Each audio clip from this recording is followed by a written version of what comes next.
L'humeur était à la fête au palais présidentiel ce lundi 5 septembre pour célébrer les 2 médaillés olympiques ivoiriens. Cheikh Cissé Salah, médaillé d'or, et Ruth Gbagbi, médaillé de bronze en taekwondo, ont été décorés pour avoir amené les premières médailles au pays depuis 1984. De belles victoires qui représentent pour le chef de l'État ivoirien le symbole de la Côte d'Ivoire au travail.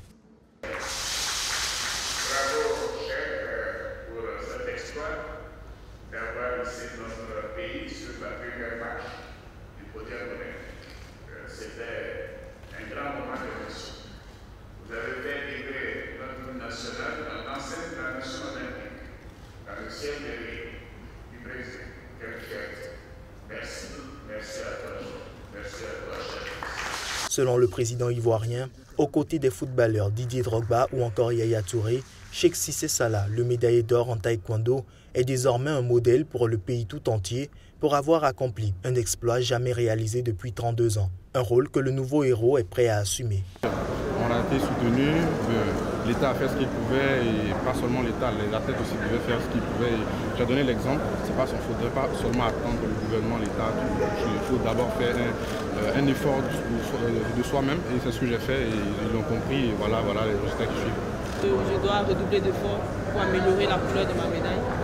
Et aussi, c'est aussi pour toutes les femmes, c'est la nôtre, c'est pour toutes les femmes ivoiriennes. Et j'espère que cette médaille va inspirer la jeunesse ivoirienne, contribuer au développement de la Côte d'Ivoire, de mon pays, et aussi promouvoir les valeurs du sport féminin. Au total, 380 millions de francs CFA ont été offerts aux 2 athlètes et aux responsables de leur fédération. Les 2 athlètes sont déjà tournés vers les prochaines échéances et au grand bonheur de leurs responsables politiques, espèrent bientôt de nouvelles victoires. L'État malien veut passer la vitesse supérieure dans sa lutte contre l'insécurité qui tend à devenir chronique, mais surtout qui gagne de plus en plus le centre et le sud du pays. Et cette fois, les autorités n'entendent pas lésiner sur les moyens. Déployer la police simplement ou la gendarmerie, ça ne suffirait pas. Donc il faut une vraie opération militaire d'abord, et c'est ce que nous avons décidé. Et que dans la foulée, les représentants de l'État seront installés, seront sécurisés par les forces de sécurité. Il faut dire que depuis 2002, date à laquelle le nord du pays est tombé aux mains des djihadistes, le Mali n'a jamais vraiment recouvré l'intégrité de son territoire. Les rares élus locaux qui ont le courage de regagner leur poste sont très régulièrement la cible des djihadistes. Samedi dernier, un élu de la localité de Boni, au centre du pays, a été kidnappé dans l'attaque de la ville intervenue vendredi. Quand ces groupes de bandits armés sont arrivés, il n'y avait pas de présence militaire sur le terrain. Et d'ailleurs, c'est pourquoi ils se sont directement dirigés vers les locaux de la brigade de gendarmerie où un présumé assassin était détenu. C'était ça un peu l'objectif, ils sont allés le libérer. La localité a été reconquise dès le lendemain par les forces maliennes, appuyées de 2 hélicoptères de la MINUSMA. Finalement, la prise de Boni par les djihadistes n'aura duré que 24 heures, suffisant pour entraîner le limogeage du ministre malien de la Défense, signe de la détermination des autorités de Bamako. Mais à Bamako, on le sait, la crise malienne a des ressorts dans plusieurs pays frontaliers qui servent de base arrière aux djihadistes. Nous allons également dans le cadre des relations avec les pays frères et amis qui sont la Mauritanie, l'Algérie, le Niger, le Burkina Faso, mener des opérations également, des patrouilles qui nous permettront également d'empêcher au niveau des frontières la circulation des armes.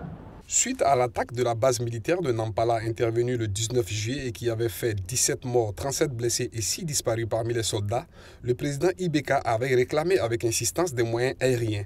Au moment où le Mali annonce un dispositif musclé contre les terroristes, la question qui se pose est de savoir si le pays dispose enfin des moyens attendus pour faire face à des terroristes de plus en plus mobiles mais qui n'ont rien perdu de leur capacité de nuisance.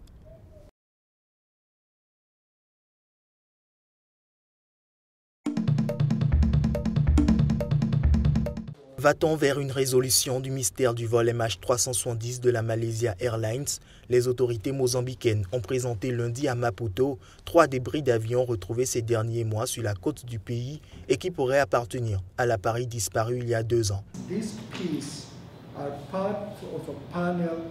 Cette pièce est un morceau d'un panel aérodynamique à charge élevée. Cela peut être un aileron, un volet, un béquet, la gouverne de direction ou un élevant.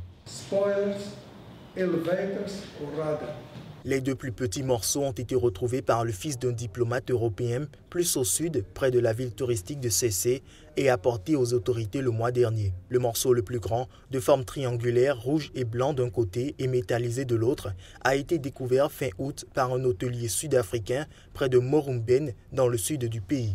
Ces pièces vont être envoyées en Malaisie pour être analysées et selon l'autorité mozambicaine de l'aviation civile, c'est la première fois qu'une pièce portant des couleurs est récupérée avec à l'intérieur une étiquette, ce qui devrait faciliter l'identification de l'avion auquel elle appartient.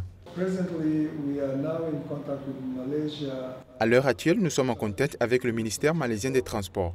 Ils vont nous donner des instructions sur la façon dont ils souhaitent qu'on leur envoie les pièces.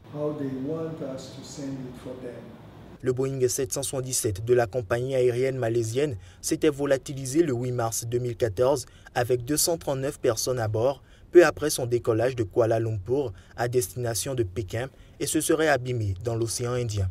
Cette disparition est un des plus grands mystères de l'histoire de l'aviation civile. Jusqu'à présent, le seul élément accréditant l'hypothèse d'un crash du Boeing 777 est un fragment d'aile retrouvé en juillet sur l'île française de la Réunion, dans l'océan Indien, qui appartient bien, selon les autorités malaisiennes et la justice française, à l'avion disparu. Les spéculations autour de la disparition de l'avion restaient principalement concentrées autour d'une défaillance mécanique ou structurelle, une prise d'otage ou un acte terroriste, mais rien n'est jusqu'ici venu étayer l'un ou l'autre de ces scénarios.